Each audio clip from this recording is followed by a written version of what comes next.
இந்த நாளிலே நம்ம கர்த்தருடைய வார்த்தையை நம்ம பார்க்க இருக்கின்றோம். இம்மட்டுமாக தேவன் நமக்கு ஜீவன் சுகம் பலன் தந்து நம்மை வழி நடத்தி இருக்கிறார். இந்த டிவியிலே நீங்கள் ஆயிரக்கணக்கான பேர் இந்த செய்தி கேட்கின்றீர்கள். கர்த்தர் உங்களை ஆசீர்வதிப்பார். ஏனென்றால் இது மனித வார்த்தையும் அல்ல, மனித சத்தமும் அல்ல, இது அரசியலும் அல்ல, இது தேவனுடைய வார்த்தை, இது உலகத்தின் காரியமும் அல்ல, இது பரலோக ராஜ்யத்தின் கர்த்தருடைய வார்த்தையாக இருக்கின்றது. இன்றைக்கி நான் உங்களுக்கு தலைப்பாக கொடுக்கிறது என்ன அப்படின்னா, போராட வேண்டும். போராடத்தான் வேண்டிய இந்த உலகத்தில் மனிதனாக நாம் பிறந்து விட்டோம். இந்த மனிதனாக பிறந்த நாம் வாழ்ந்து தான் ஆக வேண்டும். அதை சிறப்பாக வெற்றியாக முடிக்க வேண்டும். அதற்குரிய சில வழிகள் வேதத்தில் என்ன நமக்கு சொல்லியிருக்கு, எப்படி இதில் நம்ம போராட வேண்டும், மனம் தளர்ந்து போகக்கூடாது என்பதை இன்றைக்கு உங்களுக்கு தேவன் நம்மோடு கூட பேசுகிறார். முதலாவது நம்ம பார்க்குறோம், ரோமர் 15வது அதிகாரம் 32வது வசனம். நீங்கள் தேவனை நோக்கி செய்யும் ஜெபங்களில் நான் போராடுவது போல நீங்களும் என்னோட கூட போராட வேண்டும் என்று நம்முடைய கர்த்தராகிய இயேசு கிறிஸ்துவின் நிமித்தமும் ஆவியானவருடைய அன்பின் நிமித்தமும் உங்களை வேண்டிக் கொள்கிறேன். நீங்கள் தேவனை நோக்கி செய்யும் ஜெபங்களில் நான் போராடுவது போல நீங்களும் என்னோடு கூட போராட வேண்டும் என்று வேதம் சொல்லுகிறது. ஜெபத்திலே நாம் போராட வேண்டும். மௌன ஜெபம் ஒன்று செய்ய முடியாது. ஜெபத்திலே நாம் எப்படி இருக்க வேண்டும் என்றால் வீரர்களாக இருக்க வேண்டும். ஜெபத்திலே நம்ம ஒரு ரவுடி போல இருக்கணும். ஒரு ரவுடியை அடக்கவே முடியாது.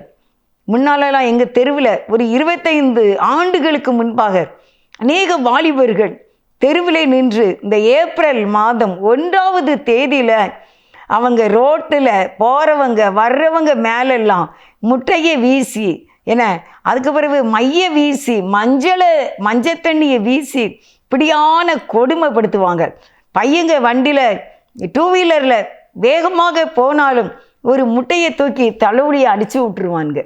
அப்படின்னா பயங்கரமான வாலிபர்கள். எவ்வளோ பெரியவங்க சொன்னாலும் கேட்க மாட்டாங்க.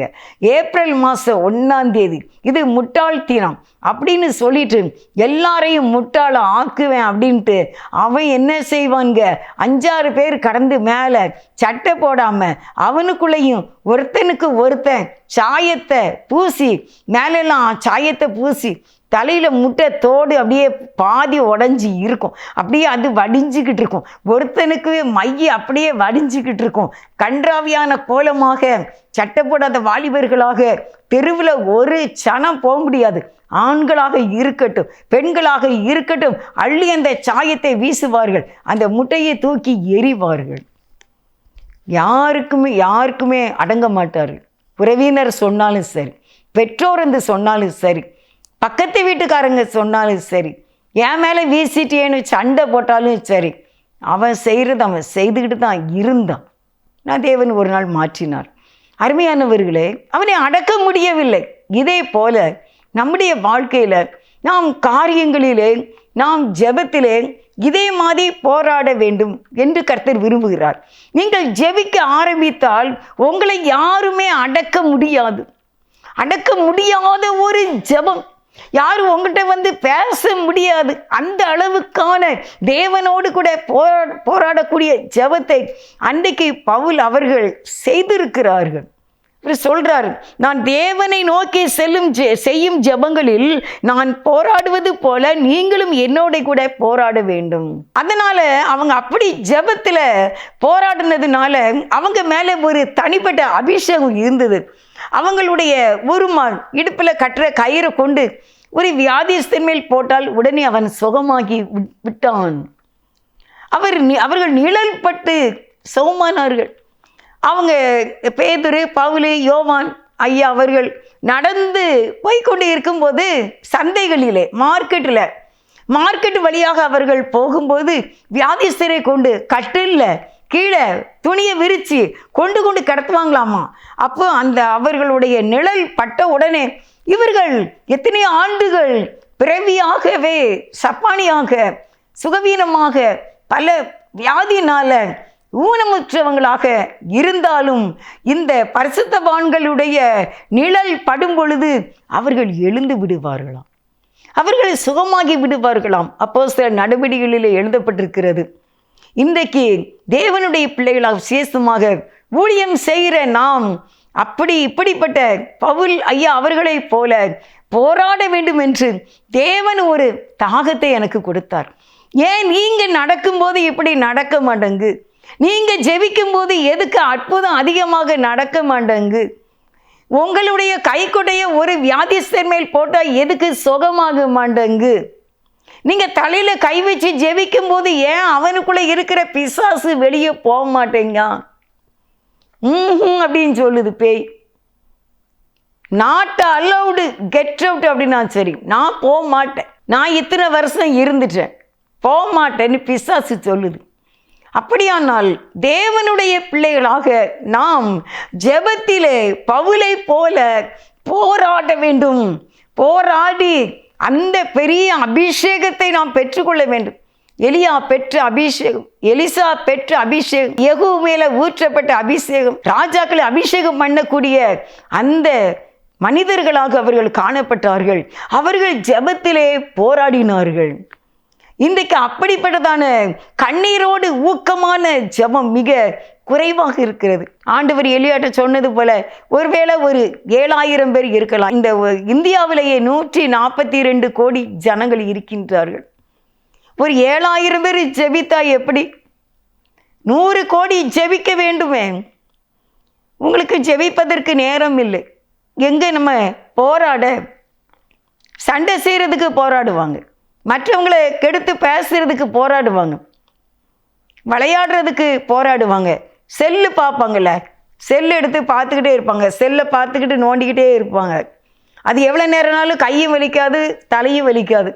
மணிக்கணக்காக செல்லிலே விளையாண்டு கொண்டு இருக்கின்றார்கள், விளையாடுகிறார்கள். எனக்கெல்லாம் தெரியாது செல்லில் விளையாட. செல்லில் விளையாடி கொண்டு இருப்பார்கள். அது என்ன வலிச்சாலும் சரி, கை வலிச்சாலும் சரி, தலை வலிச்சாலும் சரி, அப்படித்தான் இருக்கிறார்கள். அதிலே வீரர்களாக இருக்கின்றார்கள். ஆனா தேவனுடைய சமூகத்திலே திறப்பிலே நின்று என் மேல அபிஷேகம் வேணும், எனக்கு அபிஷேகம் வேணும், என் கைக்குட்டை கொண்டு ஒரு நோயாளி மேல போட்டா அவன் எந்திக்கணும், நான் ஜெபம் பண்ணா இயேசுவி நாமத்துல பேய் இருக்கிறவன் ஓடணும் அப்படிங்கிற காரியம் இந்த நாட்களிலே நமக்கு வேண்டும் என்று ஒரு பெரிய ஆதங்கத்தை கர்த்தர் எனக்குள்ளே வைத்தார். 3/4 மணி நேரம் நீங்க ஜெபம் பண்ணிட்டா பெரிய ஜெபம் பண்ண மாதிரி நினைக்கிறீங்க. 7 மணி நேரம் ஜெபிக்கின்ற ஊழியர்கள் இருக்கின்றார்கள். அருமையானவர்களே, இவர் பவுலு நான் போராடினேங்கிறார். போராடுனா ரவுடி மாதிரி முரடனாய் இருந்தார்.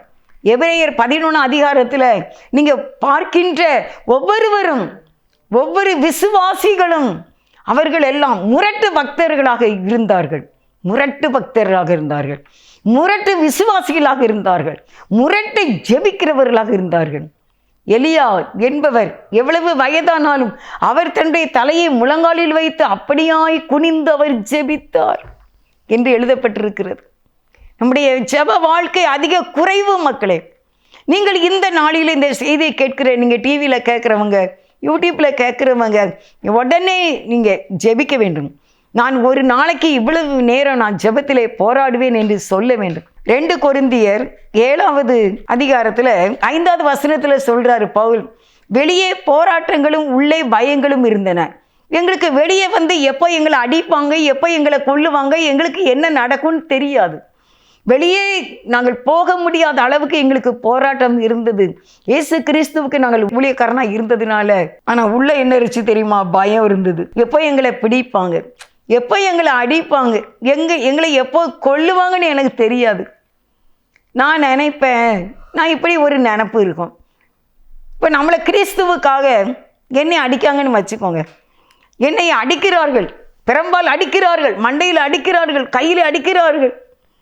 அப்படி அடித்து கொண்டு ஜெயிலில் போட்டாலும் வயிறு பசிக்குமே. வயிறு பசிச்சா என்ன செய்கிறது?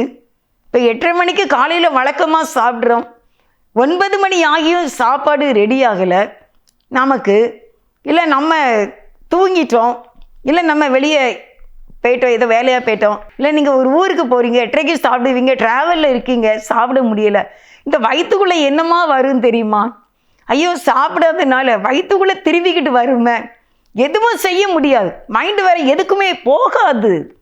குறிப்பிட்ட நேரம் டிஃபன் சாப்பிட்றவங்க, குறிப்பிட்ட நேரம் காப்பி குடிக்கிறவங்க, குறிப்பிட்ட நேரம் மதிய உணவு எடுக்கிறவங்க, என்ன குறிப்பிட்ட அந்த நைட்டில் அந்த டின்னர் சாப்பிட்றவங்க, அந்தந்த நேரத்துக்கு அதது இல்லை என்றால் உங்கள் வயிற்றுக்குள்ளே பெரிய போராட்டம் உண்டாகி இருக்கும். அப்பொழுது இந்த பரிசுத்தவான்களை, இந்த ஊழியக்காரங்களை அடித்து நோடிக்கு வேதனையோடு போட்டு விட்டான். வயிற்றுக்குள்ளே ஒன்றும் இல்லையே, எப்படி இருக்கும்? ஆனால் அதனால் அவர்கள் ஆண்டவரிடத்திலே ஜெபத்திலே அவர்கள் போராடினார்கள் என்று எழுதப்பட்டிருக்கிறது. இன்றைக்கி நான் இந்த ரெக்கார்டிங்க்கு நான் வெளியே கிளம்பும்போது, நான் பின் பண்ணும்போது என் கையில் ஊக்கு பட்டுட்டு, ஐயோ நான் பின் பண்ணும்போது அந்த ஊக்கு என் கையில் பட்டு அந்த குத்து ஒரு குத்து தான் பார்த்திங்கன்னா ஏசப்பான்னு அலறிட்டேன். அப்போ நான் நினச்சேன், எப்பா உங்களை எப்படி நான் அடித்தாங்க? ஐயோ தலையில் முள்ளை வச்சு அடித்தாங்களே, சாட்டையால் அடித்தாங்களே, இப்போ எப்படி இருந்திருக்கும்? ஒரு சின்ன ஊசி குத்துனது, ஊக்குடைய அந்த இது என் கையில் குத்துனது எனக்கு எவ்வளவு நேரம் வலிச்சு தெரியுமா? அப்படியே இந்த பெரு விரலில் என்னால் தாங்க முடியலை.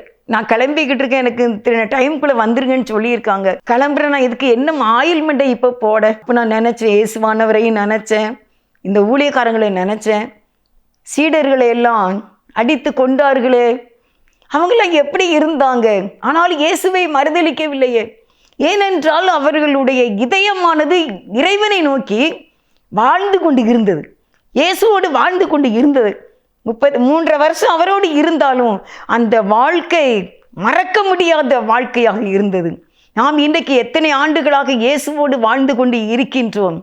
ஆனால் நீங்கள் ஜெபத்திலே போராட வேண்டும். வெளியே பயம் இருக்கலாம், வெளியே போராட்டம் இருக்கலாம், உள்ள பயம் இருக்கலாம், ஆனாலும் ஜெபம் இருக்க வேண்டும். எபேசியர் 6வது அதிகாரம் 12வது வசனத்தை உங்களுக்கு வாசிக்கிறேன். எபேசியர் 6:12. ஏனெனில் மாம்சத்தோடு இரத்தத்தோடும் அல்ல, துரைத்தனங்களோடும் அதிகாரங்களோடும் இப்பிரபஞ்சத்தின் அந்தகார லோகாதிபதிகளோடும் வான மண்டலங்களில் உள்ள பொல்லாத ஆவிகளின் சேனைகளோடும் நமக்கு போராட்டம் உண்டு. ஆகையால் தீங்கு நாளிலே நீங்கள் அவைகளை எதிர்க்கவும் சகலத்தையும் செய்து முடித்தவர்களாய் நிற்கவும் திராணி உள்ளவர்கள் ஆகும்படிக்கு சர்வாயுத வர்க்கத்தையும் எடுத்துக்கொள்ளுங்கள். நீங்கள் உங்களுக்கு மாம்சத்தோடு இரத்தத்தோடும் அல்ல பிரச்சனை, இப்பிரபஞ்சத்தின் அந்தகார லோகாதிபதிகளோடு நமக்கு போராட்டம் உண்டு. நம்ம அந்த பிசாசானவன் கர்ச்சிக்கிற சிங்கம் போல யாரை எப்படி வீழ்த்தலாம் என்று இருக்கின்றான். பரிசுத்தவான்களை, ஊழியக்காரர்களை, தேவனுடைய பிள்ளைகளை மாம்ச இச்சைகளை கொடுக்கின்றான்.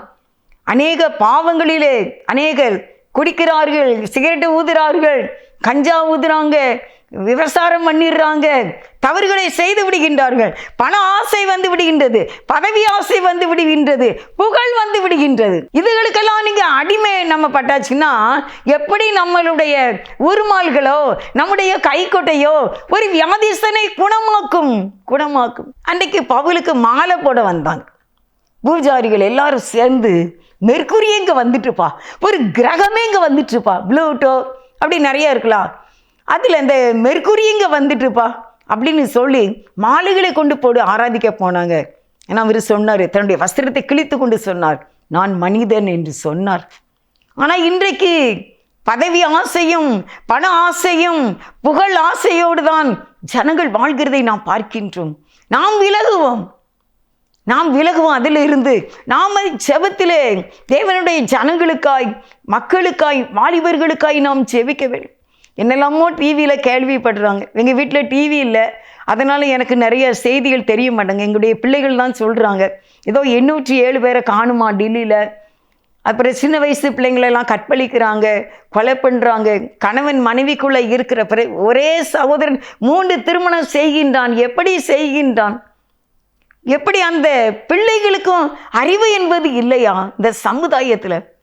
இப்படிப்பட்டவர்களுக்காக நாம் ஜெபத்திலே போராட வேண்டும். அதான் இவர் சொல்கிறார், மாம்சத்தோடு இரத்தத்தோடு சண்டை போட்டு கிடக்காது, அண்ணன் தம்பியோடு சண்டை போட்டுட்டு கிடக்காத, அக்கா தங்கச்சியோடு, தாய் தகப்பனோடு, மாமா மாமியாரோடு சண்டை போட்டுட்டு கிடக்காத. நீ மாம்சத்தோடு இரத்தத்தோடும் அல்ல, பொல்லாத ஆவிகளோடு நீ போராட வேண்டும். ஐயோ, குடிவெறியினால் படுகிற கஷ்டங்கள் எவ்வளோ கஷ்டங்கள் தெரியுமா? தாங்கவே முடியல. குடித்து விட்டு அவர்கள் பேசிக்கிட்டே போகிறாங்க. வாலிப பையன்க பயமாக இருக்கு. இந்த உலகத்திலே நான் குடிக்காத ஒரு வாலிபனை பார்த்து பிள்ளைகள் திருமணம் செய்ய வேண்டும் என்று பெற்றோர் விரும்புகின்றார்கள். குடிக்காத வாலிபன் அபூர்வமாக இருக்கின்றது. அவன் ரட்சிக்கப்பட்டிருக்கிறானா? அவன் ஆலயத்துக்கு போகிறவனா? நல்ல குடும்பமா? நல்ல படித்தவனா? பழக்க வழக்கம் இல்லாதவனா என்று தேடி கஷ்டப்பட்டு கொண்டு இருக்கின்றார்கள். வாலிபர்களுக்காக நாம் திறப்பிலே நிற்க வேண்டும். அருமையானவர்களே, நீங்கள் ஜெபத்திலே இந்த வாலிபர்களுக்காக, யூத்துக்காக, பையன்களுக்காக, பெண் பிள்ளைகளுக்காக நாம் ஜெபிக்க வேண்டும், போராட வேண்டும். மாம்சத்தோட இரத்தத்தோட போராடி என்ன பிரயோஜனம்? என்ன பிரயோஜனம்? சுயந்தான் அதுக்கு அல்ல, பிற மார்க்கத்தாருக்கு ஜெபிக்க வேண்டும். அறியாமல் செய்து கொண்டு இருக்கின்றார்கள், அறியாமல் வாழ்ந்து கொண்டு இருக்கின்றார்கள். அவர்கள் நரகத்துக்கு போய்விடக்கூடாது. அவர்கள் பரலோக ராஜ்யத்தை சுதந்திரிக்க வேண்டும். பிலிப்பியர் 1வது அதிகாரம் 27வது வசனத்தை உங்களுக்கு வாசிக்கிறேன். பிலிப்பியர் 1:27. நான் வந்து உங்களை கண்டாலும் நான் வராமல் இருந்தாலும் நீங்கள் ஒரே ஆவியிலே உறுதியாய் நின்று ஒரே ஆத்துமாவினாலே சுவிசேஷத்தின் விசுவாசத்திற்காக கூட போராடி எதிர்க்கிறவர்களால் ஒன்றும் மறலாதிருக்கிறீர்கள் என்று உங்களை குறித்து நான் கேள்விப்படும்படி எவ்விதத்திலும் நீங்கள் கிறிஸ்துவின் சுவிசேஷத்திற்கு மாத்திரம் நடந்து கொள்ளுங்கள். நான் வந்து உங்களை கண்டாலும் நான் வராமல் இருந்தாலும் நீங்கள் ஒரே ஆவியினாலே உறுதியாய் நின்று ஒரே ஆத்துமாவினாலே சுவிசேஷத்தின் விசுவாசத்திற்காக கூட போராட வேண்டும். உங்களை எதிர்க்கிறவர்களால் ஒன்று செய்ய முடியாதபடிக்கு நீங்கள் விசுவாசத்திலே நீங்கள் கர்த்தருக்காக நின்று நீங்கள் போராட வேண்டும். ஒரு மனமாய் எல்லாரும் கூடி விசுவாசத்தோடு. அப்போ நம்ம எதிர்க்கிறவர்களால் நாம் மருள மாட்டோம். நினைப்பேன் நம்ம இரத்த சாட்சியாக மறிச்சா எப்படி இருக்கும்? நம்மளை அடித்து கல்லால் எரிஞ்சு இல்லை கொதவளையை வெட்டி என்ன ஈரக்குலையை வெட்டி நம்மளை கொன்னாங்கன்னா எப்படி இருக்கும் அப்படின்னு ஆசைப்படுவேன் அதிகமாக. ஆனால் இன்னைக்கு இந்த சாரியை பின் பண்ணும்போது என் கையில் ஊசி குத்திச்ச, ஐயோ இது தாங்கவே முடியலை. இப்போ இது இவ்வளவு கடினமானது தானா? இப்போ இரத்த சாட்சியாக மறிக்கணும் ஆசையாக இருக்குது. இயேசுவுக்காக ஸ்பாட்டில் பரலோகத்துக்கு போயிடலாம் ஆசையாக இருக்குது. இந்த பின்னு குத்துனதை தாங்க முடியலையே எனக்கு. அப்போது நமக்கு முன்பாக இன்று வரைக்கும் வட மாநிலங்களிலே, சத்தீஸ்கர் மாநிலத்தில், ஒடிசாவில், பீகாரில், குஜராத்தில், இப்படியாக இன்னும் அநேக மாநிலங்களில் எவ்வளோ பேர் இப்படிப்பட்ட அடி வாங்கி கைதிகளாக ஜெயிலில் எஃப்ஐஆர் கேஸில் இருக்காங்க. இவங்களுக்காக விசுவாசத்திற்காக நாம் கூட போராட வேண்டும் என்று வேதம் சொல்லுகிறது. பிலிப்பியர் 1வது அதிகாரம் 30வது வசனம். நீங்கள் என்னிடத்திலே கண்டதும் எனக்கு உண்டென்று இப்பொழுது கேள்விப்படுகிறதுமான போராட்டமே உங்களுக்கும் உண்டு. நீங்கள் எதற்காக இப்பொழுது போராடுகிறீர்கள்? விசுவாசத்தை காத்துக்கொள்ள போராட வேண்டும். நான் ஆண்டவர் பிள்ளை, ஆனால் எனக்கு சிச்சுவேஷன் சரியில்லை. நான் விசுவாசத்தை காத்துக்கொள்ள வேண்டியது இருக்கிறது. நான் பரிசுத்தத்தை காத்துக்கொள்ள வேண்டி இருக்கிறது. நான் அநேகருக்கு உபதேசிக்க வேண்டி இருக்கிறது. நான் பரிசுத்தமாக இருக்க வேண்டும். அதற்காக நான் இப்பொழுது போராடுகிறேன். சமாதானத்திற்காக போராடுகிறேன். விசுவாசத்திற்காக நான் போராடுகிறேன். நீங்கள் என்கிட்ட என்னதை பார்த்தீங்களோ அந்த போராட்டம் தான் உங்களுக்கு இருக்கு என்று பவுலடியார் சொல்லுகின்றார். இந்த போராட்டத்திலே நாம் ஜெபத்திலே போராட வேண்டும். ஜெபத்திலே போராடும் போதுதான் நாம் அதிலே ஜெயிக்க முடியும். கொலேசியர் 1வது அதிகாரம் 29வது வசனத்தை வாசிக்கிறேன். கொலேசியர் 1:29. அதற்காக நான் எனக்குள்ளே வல்லமையாய் கிரியை நடப்பிக்கிற தேவனுடைய பலத்தின்படி போராடி பிரயாசப்படுகிறேன். இவரே சொல்றாரு பாருங்க, நான் எனக்குள்ளே வல்லமையாய் கிரியை நடப்பிக்கிற என் தேவனுடைய பலத்தின்படி நான் போராடி பிரயாசப்படுகிறேன். யாருக்காவது இருக்கா ஜெபத்தில் போராடக்கூடிய பிரயாசம் இருக்கிறதா? உலகத்தை ஆக்கிரமிக்க வேண்டும், புகழை ஆக்கிரமிக்க வேண்டும், பெருமையை ஆக்கிரமிக்க வேண்டும், பதவிகளை ஆக்கிரமிக்க வேண்டும், புகழோடு வாழ வேண்டும், அப்படிதான் நினைக்கிறோம். ஆனால் பவுல் சொல்றாரு, எனக்குள்ளே வல்லமையாய் கிரியை நடப்பிக்கிற அவருடைய பலத்தின்படி போராடி இந்த வான மண்டலத்தில் உள்ள பொல்லாத ஆவியின் சேனைகளை முறியடிக்கும்படிக்கு நான் தேவ சமூகத்தில் போராட வேண்டும். எஸ்தர் ராஜாத்தை போராடினாங்க, பவுல் போராடினார். எவ்வளவு விசுவாசிகள், இரத்த சாட்சிகள், இன்னும் அநேகர். நீங்கள் ஆவிக்குரிய புத்தகங்களை படித்தால் அநேகர் விசுவாசத்திற்காக தேவனுடைய கிருபையினாலே போராடி இருக்கிறார்கள். இன்றைக்கு நம்ம போராடணும். தேவனுடைய பலத்தினாலே, அவருடைய பலத்தின்படி போராடி பிரயாசப்பட வேண்டும். ஆவிக்குரிய வாழ்க்கையின் முன்னேற்றத்துக்கு, சமாதானத்தின் நாட்களுக்கு நாம் பாவி என்று நம்ம தள்ளிடக்கூடாது. நீதிமானாக நம்ம இருக்க வேண்டுமே. பொல்லாதவங்க என்று இருக்கக்கூடாதே. சுயத்துக்கு அடிமைப்பட்டவங்களாக இருக்கக்கூடாதே. எனக்குன்னு ஒரு திட்டத்தை வச்சுட்டு நான் வாழக்கூடாது. நான் கர்த்தருடைய கட்டளையின்படி வாழ வேண்டும். தேவன் எனக்கு கொடுக்கிற பிரமாணத்தின்படி நான் வாழ வேண்டும். அதுக்கு நான் பிரயாசப்படுறேன். நான் பொய் சொல்லக்கூடிய சிச்சுவேஷன் எனக்கு வருது. நான் சொல்லக்கூடாதுன்னு நான் போராடணும். இது எப்படி நான் உண்மையை கொண்டு வர, எப்படி நான் உண்மையாய் வாழ, எப்படி நான் கர்த்தருக்கு சாட்சியாக இருக்க. என்ன பார்த்து, என் பிரியமே, என் புறாவே, நீ பூரண ரூபவதி, உன்னிலே பழுது ஒன்றும் இல்லை என்று என் தேவன் என்னை சொல்ல வேண்டும். என்னோடு கூடின எங்களுடைய அருமையான கூட்டங்களை நான் அப்படி செய்ய வேண்டும் என்று நான் ஆண்டவருடைய பலத்தினாலே நான் போராட வேண்டும் என்று விரும்புகிறேன். அப்படிதான் போராட வேண்டும். எனக்கு ஒரு கூட்ட மக்களை கர்த்தர் கொடுத்திருக்கிறார். நான் ஆண்டவரை ஏற்றுக்கொண்ட அந்த 24, 25 வயசில் அப்பவுமே எனக்கு ஆண்டவர் சொன்னது அதான், நீ ஆயத்தப்படு, உன்னோடு கூடின உன் எல்லா கூட்டத்தையும் ஆயத்தப்படுத்து, நீ அவர்களுக்கு காவலானாயிரு.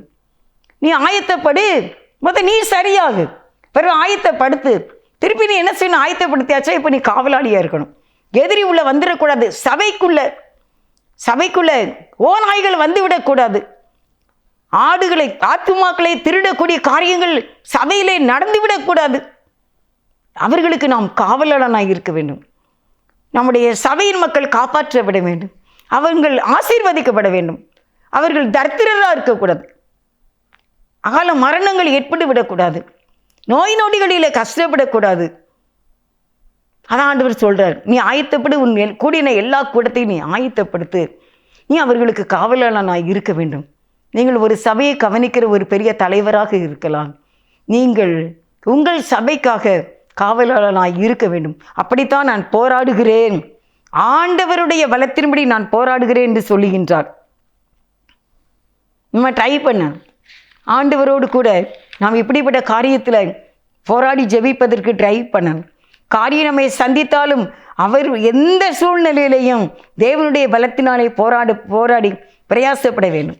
1 தெசலோனிக்கர் 2வது அதிகாரம் 2வது வசனம், உங்களுக்கு தெரிந்திருக்கிறபடி முன்னே பிலிப்பு பட்டணத்திலே நாங்கள் பாடுபட்டு நிந்தை அடைந்திருந்தோம். வெகு போராட்டத்தோடு தேவனுடைய சுவிசேஷத்தை உங்களுக்கு சொல்லும்படி நம்முடைய தேவனுக்குள் தைரியம் கொண்டு இருந்தோம். நாங்கள் நிந்தை அடைந்திருந்தோம், வெகு போராட்டம் எங்களுக்கு இருந்தது, ஆனாலும் தேவனுக்குள்ளே நாங்கள் தைரியம் கொண்டிருந்தோம் என்று எழுதியிருக்கிறார். தேவனுக்குள்ளே நாம் தைரியம் உள்ளவர்களாக இருப்பதற்கு ஜெபத்திலே போராட வேண்டும். அப்போ நம்முடைய இருதயம் அசைக்கப்படாது. கண்மலையின் மேல் கட்டப்பட்ட வீடாக நாம் நிற்போம். சபைக்கும் சங்கத்துக்கும் தூணாக இருப்போம். பரலோக ராஜ்யத்தின் ஆதரவு நமக்கு வந்து கொண்டே இருக்கும். எப்படி ஒரு கவர்மெண்ட் ஜாப், அவங்க ரிட்டையர்ட் ஆன பிறகு அவங்களுக்கு ஆட்டோமேட்டிக்காக பென்ஷன் ஒன்று வந்துடுது. யாரையும் எதிர்பார்க்க வேண்டியதில்லை, அது கண்டிப்பாக வந்துடும் அவங்க உயிர் இருக்கு வரைக்கும். அதே போல் பரலோக ராஜ்யத்தின் ஆதரவு அவருடைய பிள்ளைகளுக்கு, அவருடைய சமூகத்திலே போராடி கொண்டு இருக்கிறவர்களுக்கு ஆட்டோமேட்டிக்காக ஆண்டவருடைய பலனும் கிருபையும் பலத்த பாதுகாப்பும் நமக்கு கொடுக்கப்படும். பரலோக ராஜ்யத்தில் எவ்வளோ சந்தோஷமாக இருக்குது தெரியுமா? அண்டெண்டுள்ள உலகை அண்டெண்டு கொடுக்கிறார், அண்டெண்டு இந்த ஆத்துமாவை பாதுகாக்கிறார். பாவம் செய்தால் இருதயம் கொன்று எடுத்துருமே, ஒரு தப்பு பண்ணிட்டா இருதயம் கொன்று எடுத்துருமே. ஐயோ நம்ம இப்படி சொல்லிட்டோமே, இப்படி செய்துட்டோமே, இங்கே போகாதன்னு சொன்னாங்களே, நம்ம போயிட்டோமே, கொஞ்சம் பொறுமையாயிருன்னு சொன்னாங்களே ஏசப்பா, இருக்காமல் போயிட்டோமே அப்படின்னு சொல்லி அந்த மனது வாதிக்கும் தெரியுமா? அது நம்மளை கொன்று எடுத்துரும்ல. அது செய்யாத அளவுக்கு தான் நீ ஜெபத்திலே போராடி என்று கர்த்தர் சொல்லுகிறார். எதையும் பேசிடலாம், பேசணும்னா எல்லாம் பேசலாம். பவுல் சொன்ன மாதிரி எல்லாம் பேசுறதுக்கு, சாப்பிட்றதுக்கு, எல்லாம் செய்கிறதுக்கு எனக்கு அதிகாரம் உண்டு. ஆனால் எல்லாம் தகுதியாகிறாது, எல்லாம் தகுதியாகிறாது. எல்லாம் பேசிடலாம், யாரையும் எதுனாலும் பேசலாம், நீ பேசலாம், ஆனால் தகுதியாகிறாதுல்ல. மடமடன்னு பேசிடலாமே 4 வார்த்தையில். உடஞ்ச ரெக்கார்டு மாதிரி சொன்னதே சொல்லிடலாம, எதையும் பேசிடலாம கண்டமேனிக்கு. ஆனால் தகுதியாகிறாதுல்ல, தகுதியாகிறாது. தேவ சமூகத்திலே முழங்கால் படியிட முடியாது. அதுக்குத்தான் ஆவியானவருடைய பலத்தினாலே நாம் ஜெபத்தில் நிற்கும்போது இவை ஒன்றும் நம்மை அணுகாது. எந்த அக்கினி சூளையும் நம்மக்கிட்ட நெருங்கவே நெருங்காது. அதை நாங்கள் நிந்தை அடைந்தாலும் வெகு போராட்டத்தோடு நாங்கள் போராடுகிறோம். சாத்தானை எதிர்க்க போராட மருளாதீங்க. எந்த கஷ்டங்கள் எந்த நெருக்கங்கள் வந்தாலும் போராடி தேவ சமூகத்திலே ஜெபிப்பதற்கு நீங்கள் சோர்ந்து போகக்கூடாது, மருளக்கூடாது. 1 தீமோத்தேயு 1வது அதிகாரம் 18வது வசனத்தில் என்ன சொல்லிட்டு பாருங்க. 1 தீமோத்தேயு 1வது அதிகாரம் 18வது வசனம். குமாரனாகிய தீமோத்தேயுவே, உன்னை குறித்து முன்னுண்டான தீர்க்க தரிசனங்களின்படியே நீ அவைகளை முன்னிட்டு நல்ல போராட்டம் பண்ணும்படி இந்த கட்டளையை உனக்கு ஒப்புவிக்கிறேன். நீ விசுவாசமும் நல்ல மனசாட்சியும் உடையவனாய் இரு. அவருக்கு அன்னைக்கு சொன்னது அருமையானவர்களை இன்றைக்கு நமக்கு சொல்லுகிறார். நீ நல்ல போராட்டத்தை போராட்டம் பண்ணும்படி இந்த கட்டளை நான் உனக்கு வைக்கிறேன். நீ போராடு, ஜெபத்தில் போராடு, ஜெபி ஜெபி ஜெபி துதி. இருதயம் அமைதலாக இருக்க வேண்டாம், கர்த்தரை நோக்கி ஜெபித்து கொண்டு இருக்க வேண்டாம். அப்படியே பழக பழக பழக பழக ஜெபம் உங்களுக்கு ரொம்ப லேசாயிரும், ரொம்ப அருமையானதாக இருக்கும். தேவ சமூகம் உங்களுக்கு வந்துடும். அப்படியே பிரசனத்தினால உங்களை நிறைச்சிருவார் ஆண்டவர். அப்போ இந்த உலக கஷ்டம் எல்லாம் ஒன்றுமே இல்லை, மேட்ரே கிடையாது, தூரப்போ அப்படின்னு சொல்லக்கூடிய கிருபையை தேவன் நமக்கு தருவார். 1 தீமோத்தேயு 6:12 வாசிக்கிறேன். விசுவாசத்தின் நல்ல போராட்டத்தை போராடு, நித்திய ஜீவனை பற்றிக்கொள், அதற்காகவே நீ அழைக்கப்பட்டாய். நீ அதற்காக தான் அழைக்கப்பட்டாய். அநேக சாட்சிகளுக்கு மாதிரியாயிரு. விசுவாசத்தின் நல்ல போராட்டத்தை நாம் போராட வேண்டும். நான் இந்த நாளிலே நீங்கள் மௌனமாய், சோம்பேறியாய், அசதியாய், அசால்ட்டாய் இருக்கக்கூடாது. நாம் உற்சாகம் உள்ளவர்களாய் வேதத்தை வாசித்து அதன்படி கீழ்ப்படிந்து ஜெபித்து தேவனோடு ஆவிய மண்டலத்துக்கு போகக்கூடிய அளவுக்கு நாம் வாழ வேண்டும். தெளிவான நமக்கு விடுதலை கிடைக்க வேண்டும். நம்ம காரியங்களை கண்டுபிடிக்க வேண்டும். யாகில் எதிரியை கண்டுபிடிச்சா நாம கண்டுபிடிக்கணும்.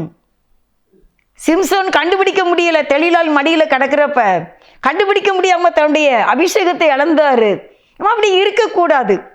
அதனால நீ விசுவாசத்தின் நல்ல போராட்டத்தை போராடி என்று சொல்கிறார்.